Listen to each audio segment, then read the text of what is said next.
what you're thinking. Why do I seek self-destruction? Well, mine is a familiar story.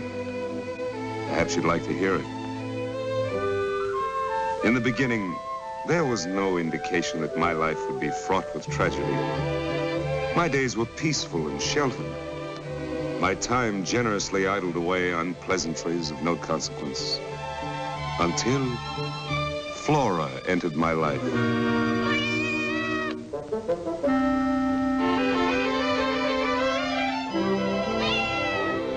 The moment her haunting eyes met mine, I was overwhelmed. My emotions burned their way to my brain, where they detonated the instinct that had been lying dormant within me. I rushed toward her.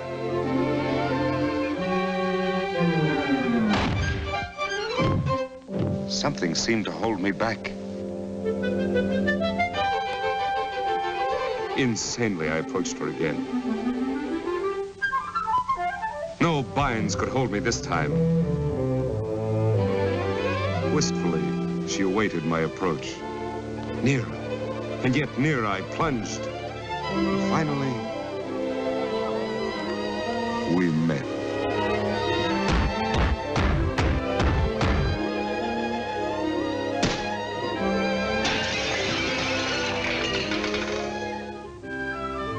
I realized then that Flora was unlike anyone I had ever met. Behind her enigmatic smile was a vicious, cold, cruel nature. I knew Flora was a perilous acquaintance, but I couldn't resist her. So I contrived a more subtle approach. By appealing to her feminine tastes, I lured her to me. Yoo-hoo!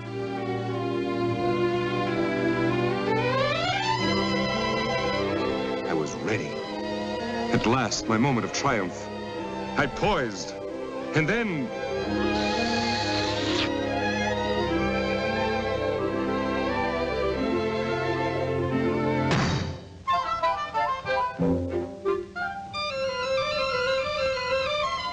I could ignore the truth no longer. Flora was shunning me. Withdrawing to the isolation of my library, I brooded for days. Of only one thing was I certain. Flora had made a deep impression on me. What was the answer to my dilemma? Did the solution lie in the use of force? Obviously not. In subterfuge? Hardly. Flattery? Friendship? Friendship! Friendship. Perfect. The idea was startling by its very simplicity. Post-haste, I bolted for what I felt certain would be the culmination of my conquest.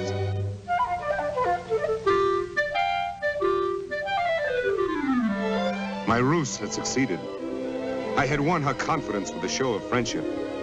I proposed a rendezvous for Flora and I. Dinner, cocktails, and revenge. Seizing the first opportunity, I flavored her brandy with a deadly potion. One sip and Flora, too, would taste the bitter dregs of despair. My moment of triumph had arrived.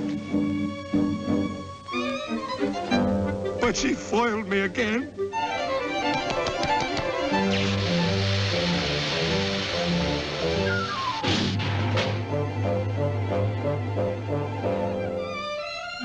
I became a derelict. Aimlessly, I trickled through the gutters of the big city.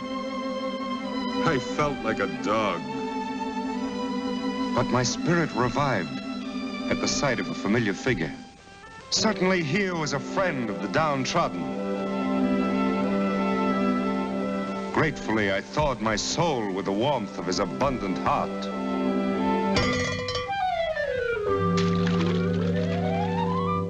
Scorned by all, I felt I could go on no further and resign myself to an ignominious death. But then I was recalled from the shadow of eternity by carolers who bespoke of goodwill toward men. Perhaps, I thought, Flora, too, might be injected with a Yuletide spirit and would repent her attitude toward me. It was my last vestige of hope. I found that Flora had soared to a position of wealth and luxury, which only humiliated my miserable soul more. Summoning my last spark of courage, I rang the bell. Humbly, I begged if Flora would receive me. Would she? Was I to have another chance? Was I?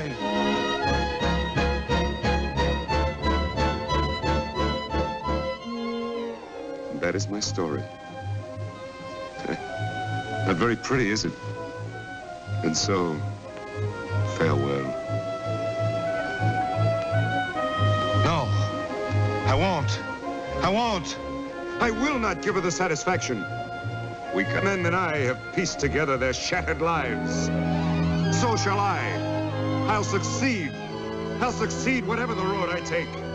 Be it back from whence I came, or onward to new horizons.